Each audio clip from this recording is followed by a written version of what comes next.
Bonjour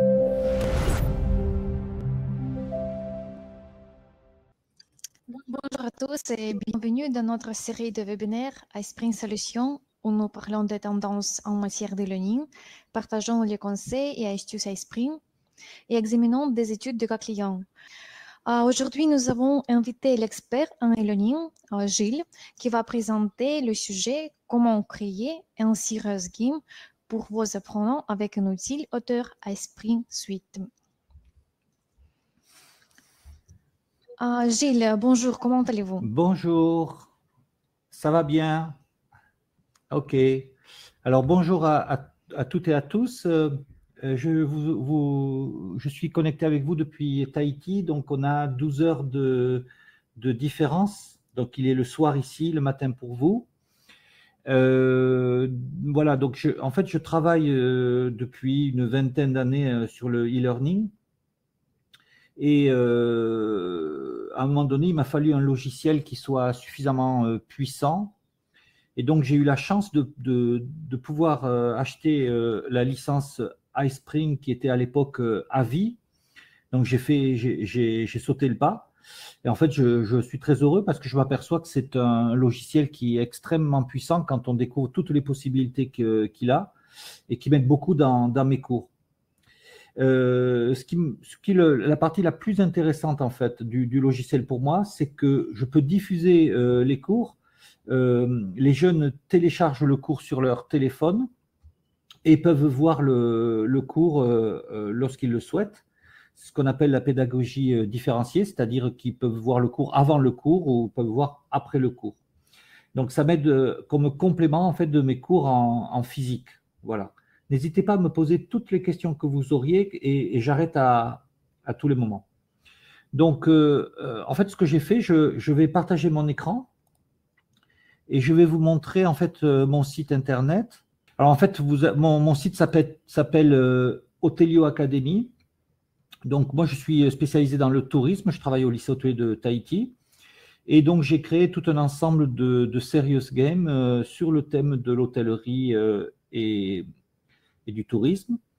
Donc, c'est mon support en fait de cours où vous pouvez rentrer dans mon site.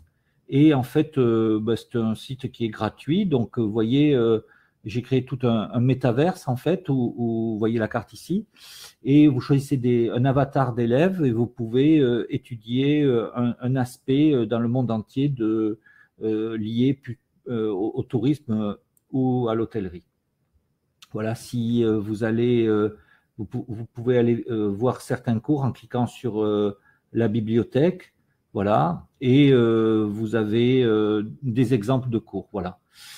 Je répondrai à vos questions à ce niveau quand vous le voudrez, mais je voudrais d'abord vous montrer comment j'ai utilisé eSpring au tout début, avant de me lancer vraiment dans la conception en 3D. J'ai utilisé eSpring au tout début, au moment du jeu Les Sims. Je reviens voir si… Oui, je vais bien sûr mettre le lien dans le chat, excusez-moi. Voilà, je mets le lien dans le chat.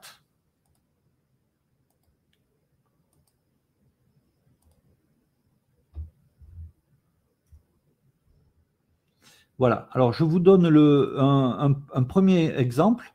Donc, je travaillais à l'époque avec la société EA Games. Vous savez, pour ceux parmi vous qui ont déjà joué à ce jeu, ce sont des jeux assez chers. Donc, en fait, la société EA Games me soutenait en me donnant les licences en fait, de toutes les extensions du jeu Les Sims 4. Donc, je vous mets un exemple ici. Voilà. Et en fait, j'avais décomposé les jeux sur les Sims de telle manière à pouvoir les utiliser dans iSpring. Donc, vous voyez un cours ici qui est créé dans iSpring, voilà, avec un personnage qui apparaît, qui va faire une chambre d'hôtel. Et ce qui est super intéressant, c'est que je peux vérifier à toutes les étapes de la conception de la chambre, je peux vérifier si l'étudiant ou l'élève a compris en faisant des petits quiz. Et ce qui est super intéressant avec eSpring, c'est que les quiz sont faits par les élèves, mais les réponses arrivent sur la boîte du prof. Donc, il sait exactement si l'élève a compris.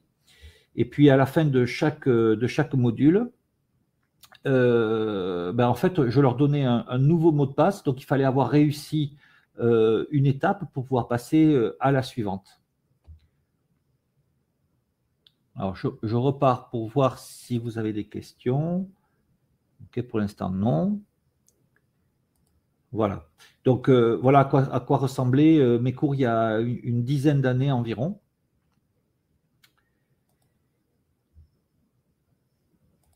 Voilà. Donc, tout ça, c'est fait sous PowerPoint. Donc, je ne sais pas si vous utilisez déjà eSpring, mais c'est fait sous PowerPoint. Et ensuite, c'est mis dans le logiciel eSpring qui me permet de pouvoir utiliser plein de ressources que je vais vous montrer par la suite. Ah, vous dites que le lien ne fonctionne pas? On va pouvoir. Alors, est-ce que je me suis trompé? Non, pourtant, il fonctionne.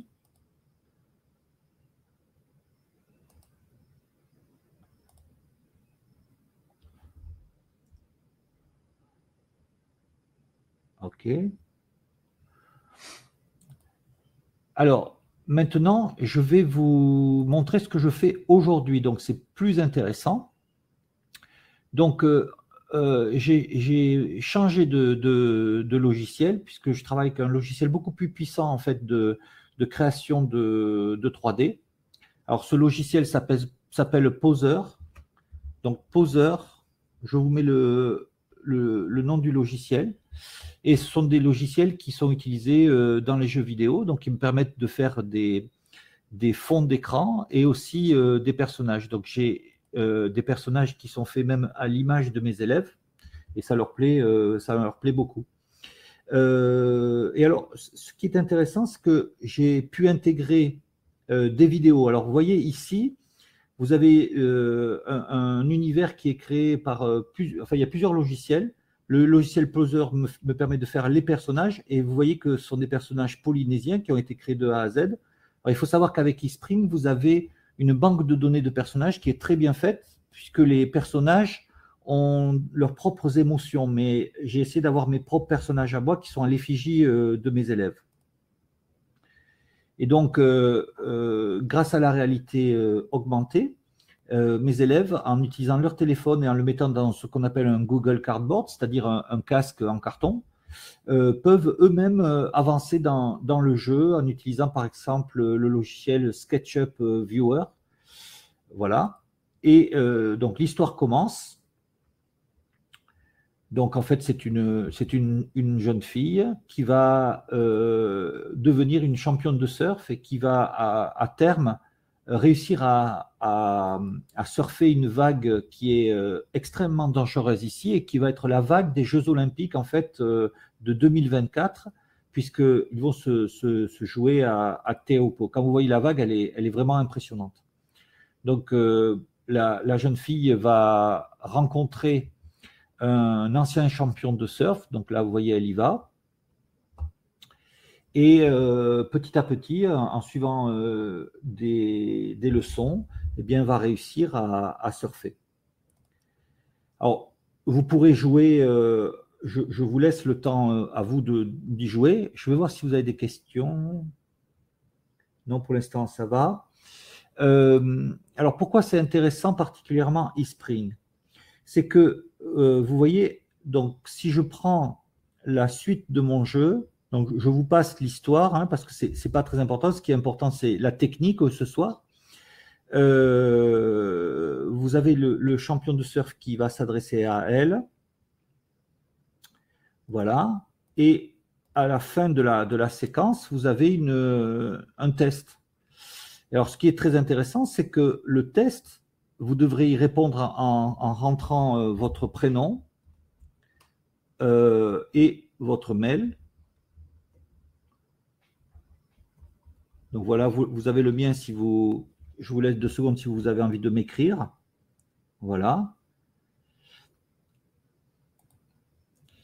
Et donc, grâce à eSpring, je peux poser tout un ensemble de questions. Donc là, par exemple, je peux demander où se trouve Teahupo'o. Alors, ça, c'est pas facile, sauf si on habite à Tahiti. Donc, ça, c'est un type de quiz qui est proposé par eSpring. Alors, je vais volontairement répondre de manière négative. Vous voyez, donc, on a plusieurs tests. En fait, je crois qu'on a eSpring propose 14 types de tests différents. Donc, on peut varier. Donc, vous voyez, j'ai répondu faux. Donc, on peut aussi avoir un ensemble de mots à trouver en réfléchissant. Voilà, action de se lever sur la plage, corallien, instantané, pour enchaîner un tube, ça doit être ça. On peut mettre du vrai ou du faux. On peut aussi créer des questions ouvertes. Alors là, vous voyez, pour les questions ouvertes, je vais répondre faux. C'est difficile dans le sens où le eSpring va accepter toutes les réponses que vous allez lui mettre. Donc, par exemple, je peux mettre avec un petit R, je peux écrire tout en majuscule. En fait, il faut que je mette toutes les réponses que eSpring va accepter. Voilà. Et ensuite, ce qui est très, très intéressant, c'est que le test est envoyé au correcteur, c'est-à-dire à moi-même, mais l'élève reçoit lui aussi le test chez lui, c'est-à-dire qu'on va lui dire qu'est-ce qu'il a réussi, qu'est-ce qu'il n'a pas réussi, quelles étaient les bonnes réponses, etc. Et tant qu'il ne répond pas, en fait, il ne peut pas recevoir le code qui va l'amener à la suite de l'histoire. Alors, je veux bien répondre à certaines questions, si vous le voulez, avant de passer à la suite.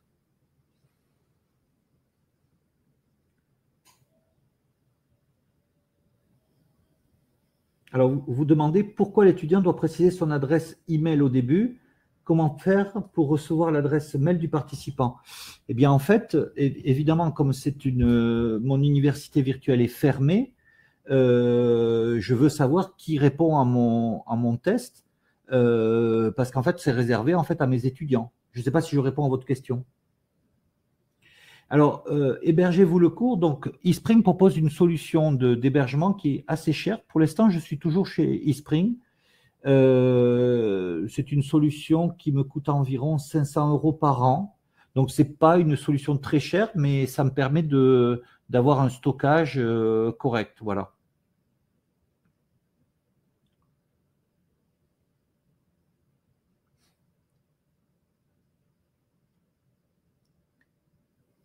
Est-ce que vous avez d'autres questions? Alors, pouvez-vous montrer la suite une fois le test fini? Envoi du code et comment l'apprenant s'en sert? Oui, je peux faire ça. Alors, attendez. La première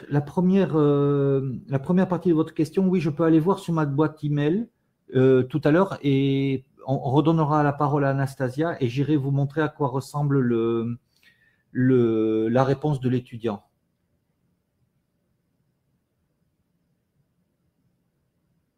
Alors, je n'ai pas compris votre question. Envoi du code et comment l'apprenant s'en sert, mode. Vous voulez reposer la question, peut-être en prenant le micro? Oui, j'utilise la simulation de dialogue, je vais vous la montrer. Oui, le code est reçu par mail, oui. Alors, je n'ai pas compris votre question, mode, l'apprenant s'en sert.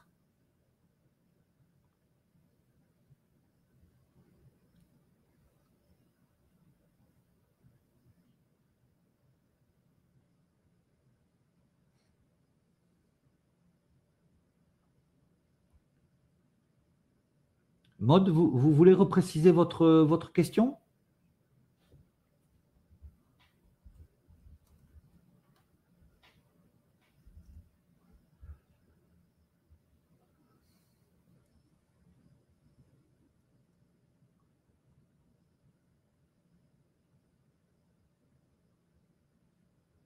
OK. Le code est envoyé par mail. Comment débloque-t-il le niveau suivant? Eh bien, en fait, à la fin du jeu, c'est-à-dire à la fin de la séquence que vous avez vue, si vous avez répondu bien aux questions, eh bien, tout simplement, il y a un code qui apparaît. Et en fait, le code, c'est le lien vers la prochaine session de eSpring. Et en avançant comme ça, on va jusqu'au bout. Est-ce que j'ai bien répondu à votre question, Maud?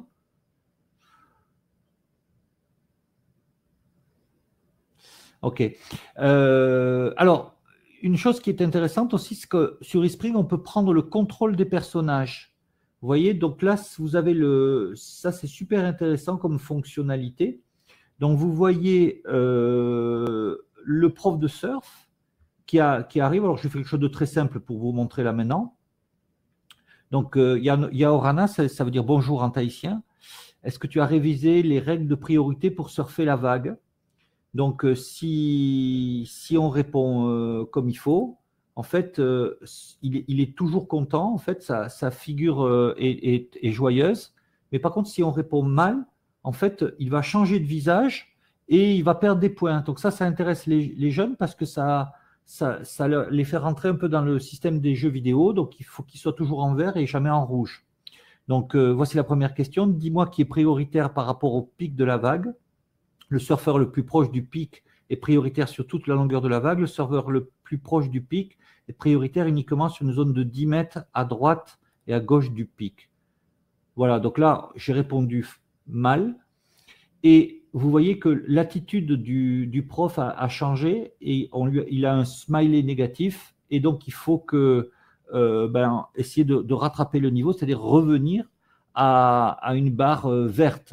Voilà, donc sur une longue séquence, c'est intéressant, ça vous fait des ramifications en fait, et ça vous permet de prendre le contrôle des personnages. Alors, je ne sais pas si vous avez des questions à ce niveau-là. Non, alors Aurélie, ce ne sont pas des personnages qui sont inclus dans eSpring, c'est-à-dire qu'en fait, j'ai voulu personnaliser. Donc sur eSpring, tu as une banque de données de personnages que tu peux très bien utiliser. Moi, j'en ai utilisé pendant longtemps. Mais ensuite, j'ai créé mes propres personnages. Oui, on peut intégrer nos propres personnages. Ça prend beaucoup de temps. Pour créer, en fait, ce qui prend le plus de temps, c'est de faire le scénario et de faire le rendu. Donc, une image comme ça, en fait, bon, il faut la construire en 3D. Mais ensuite, il faut effectuer le rendu. Et le rendu, selon les lumières, te prend entre 30 ou 40 minutes. Donc, il faut organiser sa journée de telle manière que moi, tu vois, par exemple, je rentre du travail, ben, je crée une image, je lance le rendu, puis ensuite, je vais faire des tâches ménagères ou autre chose, et je reviens 30 minutes plus tard. Je n'ai pas une carte graphique aussi extrêmement puissante. Bon, ça coûte très cher. Donc, moi, j'ai quelque chose qui est un système d'ordinateur qui est assez basique, mais quand même, hein, donc j'ai un ordinateur gamer, et donc voilà, je suis prof, donc j'ai pas d'aide de mon lycée, je fais ça moi-même.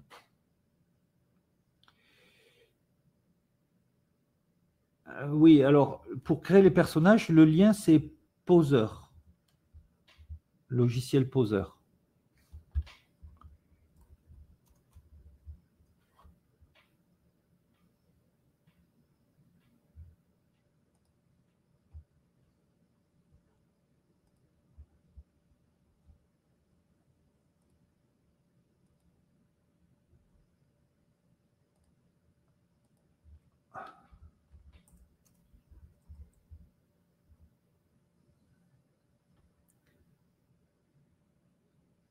Oui, ben c'est gentil. De toute façon, avec eSpring, tu as une banque d'images qui est très importante et tu as une banque de personnages qui est très importante. La seule chose que tu ne peux pas tout faire, c'est-à-dire que tu n'as pas de personnage tahitien, par exemple, mais tu peux faire beaucoup, beaucoup de choses, hein.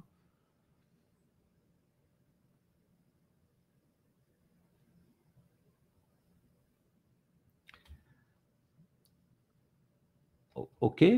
Alors, je vais vous montrer maintenant ma banque de données. Donc, si je vais sur... voilà, donc à quoi ressemble ma banque de données. Vous voyez, donc j'ai tous mes cours qui sont ici. Voilà, et donc je classe mes cours au fur et à mesure dans eSpring Cloud, c'est ce qui me coûte environ 500 € par an. Voilà. Voilà, donc là, ce sont mes cours d'anglais, par exemple. Donc, si on clique sur un cours d'anglais, tu es à l'aéroport. Voilà. Je vais enlever le son. Alors, le son, c'est un problème. C'est-à-dire que à chaque fois que je vais créer un cours, évidemment, il faut que ça soit un cours qui soit suffisamment léger pour pouvoir intégrer dans le téléphone portable de mes élèves. Plus je vais ajouter de vidéos, plus je vais ajouter de sons, donc je peux faire parler les personnages, bien sûr, eh bien, ça va alourdir le cours, donc je dois réfléchir à une solution qui soit intermédiaire, pas trop, quelque chose de pas trop lourd. Si je mets que des photos et des photos de personnages et du texte, c'est très léger en fait, hein, ça passe très facilement. Voilà, donc là c'est un cours qui est tout en anglais, et vous voyez, on peut faire carrément le cheminement dans un aéroport de A à Z. Voilà. Jusqu'à rentrer dans l'avion. Donc, c'est tout ce qui se passe jusqu'à ce qu'on intègre l'avion. Voilà, vous avez l'hôtesse de l'air. On pose les valises.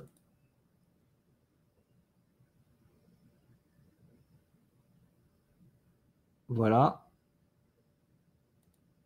Voilà, et à chaque fois, ensuite, on a le petit test à la fin de chaque cours.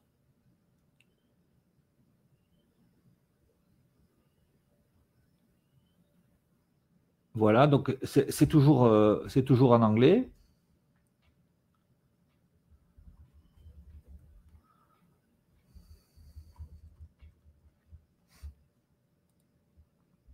Voilà, donc je ne vais pas obligatoirement répondre juste, hein. Toujours pareil, donc je vais répondre n'importe quoi. Voilà, toujours pareil, les mêmes genres de tests.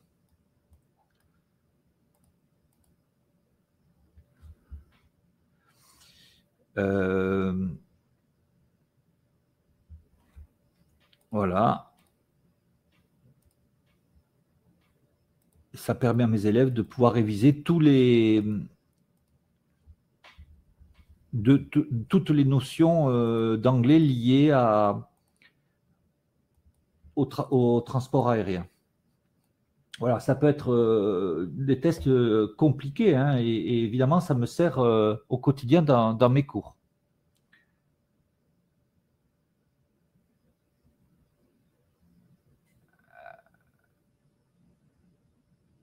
Alors, je lis vos questions.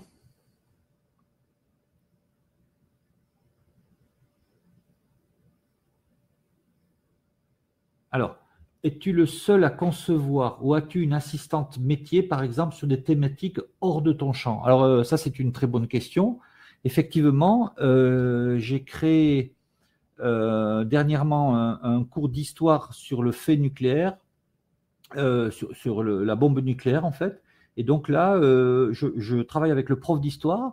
Donc, en fait, l'idée, c'est que le prof d'histoire va m'envoyer tous les dialogues, et moi je vais créer les scènes qui correspondent au dialogue. Donc en fait, d'ailleurs, ça c'est recommandé, c'est-à-dire on ne peut pas être créateur des images et créateur du dialogue. C'est comme Goscinny dans Astérix et Uderzo.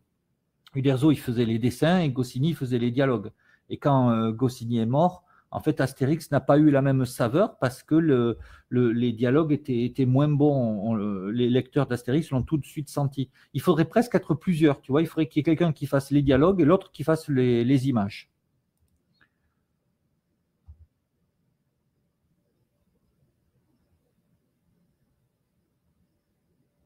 Alors, Sabrina, attends. Est-ce que vous créez des modèles de serious game sur une autre base, je veux dire plus interactive sans le suivant de l'interface? Oui, alors, Jonathan, tu peux tout à fait, je pourrais te montrer ça, je n'ai pas prévu de le montrer ici, mais tu peux tout à fait créer des serious games dans lesquels tu as des zones cliquables, c'est-à-dire que tu vas te mettre sur une zone, donc tu vas cliquer sur la langouste, tu vois, ça c'est possible, et tu ne peux pas voir donc cette interface-là, tu vois, là je vous ai montré quelque chose de simple, c'est-à-dire qu'il n'y a pas de difficulté, on peut aller à la diapo qu'on veut, mais ça peut être caché dans eSpring, c'est-à-dire que tu ne peux pas naviguer en utilisant la barre latérale. Et donc, tu es obligé d'avancer en cliquant au bon endroit sans voir la barre latérale. Ça complique le jeu.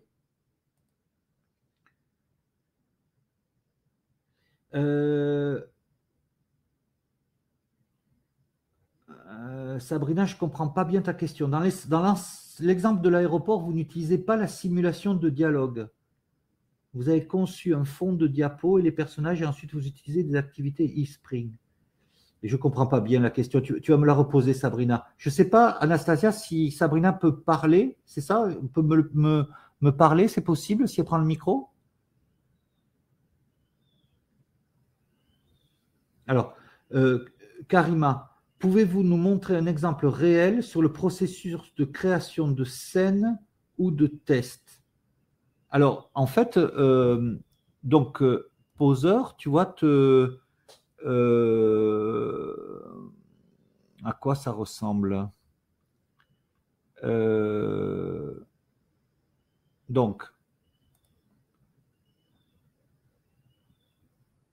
en fait, comment ça se passe? C'est que Poseur, donc tu achètes le logiciel, il vaut quand même assez cher, hein, mais ensuite tu vas acheter des personnages. Donc moi, j'achète des personnages qui sont tout faits.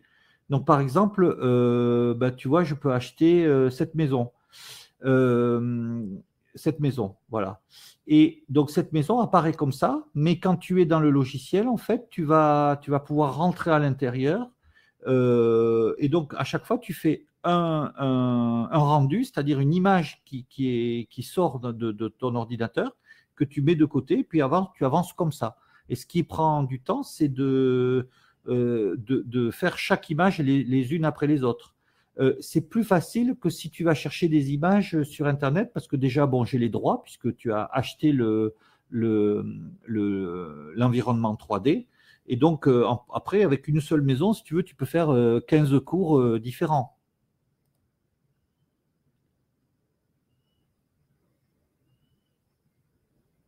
Alors, l'intelligence artificielle, non, je n'utilise pas. J'utilise un peu ChatGPT. Des fois, ça m'aide en fait, hein, sur certains sujets que je ne maîtrise pas. ChatGPT m'aide à créer un dialogue et ensuite je l'utilise à moitié. En fait, je le complète, mais il peut me donner une trame en fait pour des sujets que je ne maîtrise pas. Et je ne comprends pas quand tu dis, Patrick, EA générative. Je ne comprends pas de quoi tu parles, ou c'est parce que je ne le maîtrise pas en fait.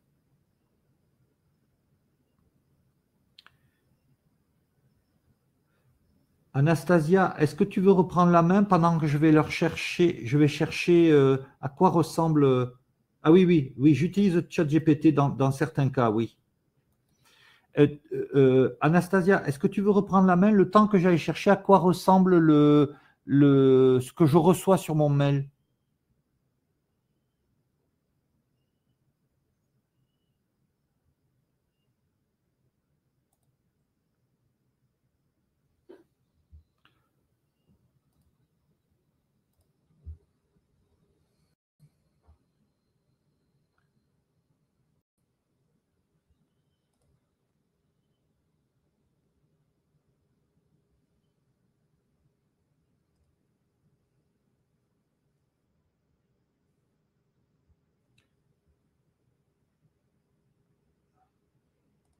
Alors là, on va repartir sur. On repart sur l'écran entier, donc vous devez voir l'écran entier. Et vous voyez maintenant ce que je viens de recevoir. Donc, j'ai bien reçu le résultat au quiz Introduction au surf avec mon nom, mon prénom, et j'ai donc le mail de la personne qui a voulu répondre, la date. Je sais ce qu'il a répondu. Voilà. Et et donc lui-même reçoit aussi la même chose, c'est-à-dire que lui reçoit un feedback des questions auxquelles il a répondu. D'accord? Est-ce que c'est bon?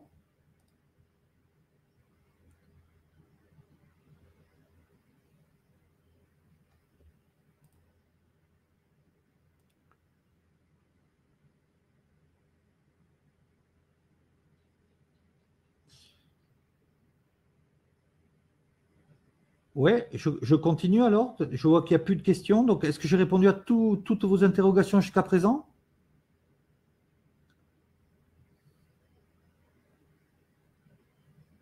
OK.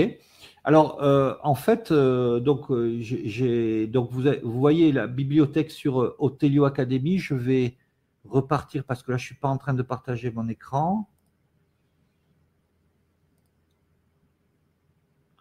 Voilà. Donc, vous repartez sur ma bibliothèque et voilà tout ce que j'ai développé pour l'instant. Vous voyez, ce sont que des ensembles de serious games qui sont liés à l'événementiel ou à la restauration. Vous voyez, comme par exemple, j'ai un produit qui s'appelle Comment concevoir un hôtel et comment le gérer. Donc, à chaque fois, vous avez une vidéo qui montre l'univers en fait du jeu. Voilà. Donc en fait, le problème que j'ai, c'est que pour rejoindre mon université, j'ai voulu que ça soit une université gratuite en fait. Hein. Et donc j'essaie d'avoir, je travaille avec une page qui s'appelle Patreon, qui est une page qui permet en fait d'aider en fait des concepteurs de jeux. Et donc, en fait, pour devenir étudiant de mon université, ça coûte 1 euro par mois. Mais le business model ne fonctionne pas. C'est-à-dire que pour l'instant, il y a très peu de gens qui sont étudiants de mon université. Par contre, ce qui marche mieux, c'est de travailler avec des partenaires. Et ça fonctionne bien. C'est-à-dire qu'en fait, un hôtel, donc par exemple l'hôtel Vernet aux Champs-Élysées, m'a commandé en fait un jeu dans lequel on a leurs employés allaient maîtriser les procédures de l'hôtel.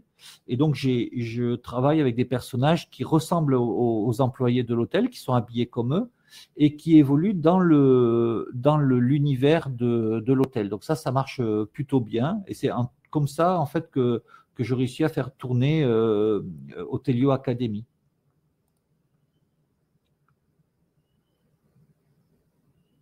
OK.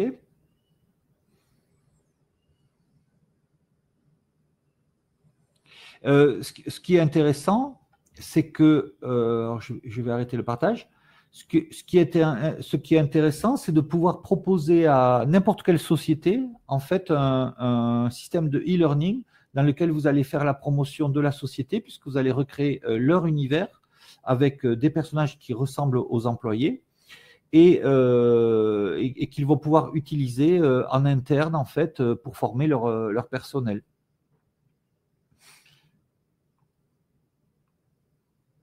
Actuellement, par exemple, je travaille sur le harcèlement scolaire et donc j'ai des élèves qui sont en situation avec leur avatar et qui évoluent dans un lycée dans lequel ils subissent du harcèlement et comment le gérer. Demain, il va y avoir, j'ai eu plusieurs reportages, donc je vais vous en mettre un qui montre ce que je fais. TNTV, voilà, je vous mets le lien. Et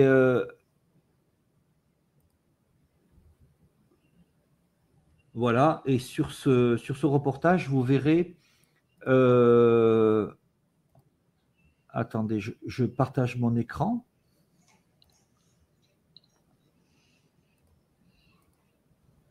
Voilà. Donc là, vous voyez mon écran maintenant. Et donc, vous voyez ce que j'ai créé en Polynésie, c'est-à-dire tout un univers lié à l'hôtellerie avec des hôtels de luxe polynésiens. Mais j'ai aussi créé des cours d'histoire dans lesquels des Polynésiens peuvent prendre une machine à remonter le temps et aller dans l'histoire de la Polynésie pour rencontrer, par exemple, des soldats polynésiens pendant la Seconde Guerre mondiale Voilà. Et donc, vous voyez ici une véritable élève qui s'appelle Aomaru et qui a son avatar. Donc, c'est elle-même qui va dans les cours. Et voilà à quoi ressemblent en fait les cours de mes élèves en Polynésie.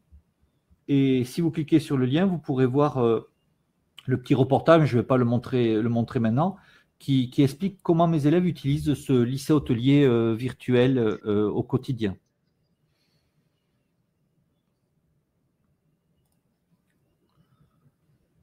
Merci Gilles, c'est une bonne présentation et vous êtes très, très active dans votre Merci Anastasia. objet.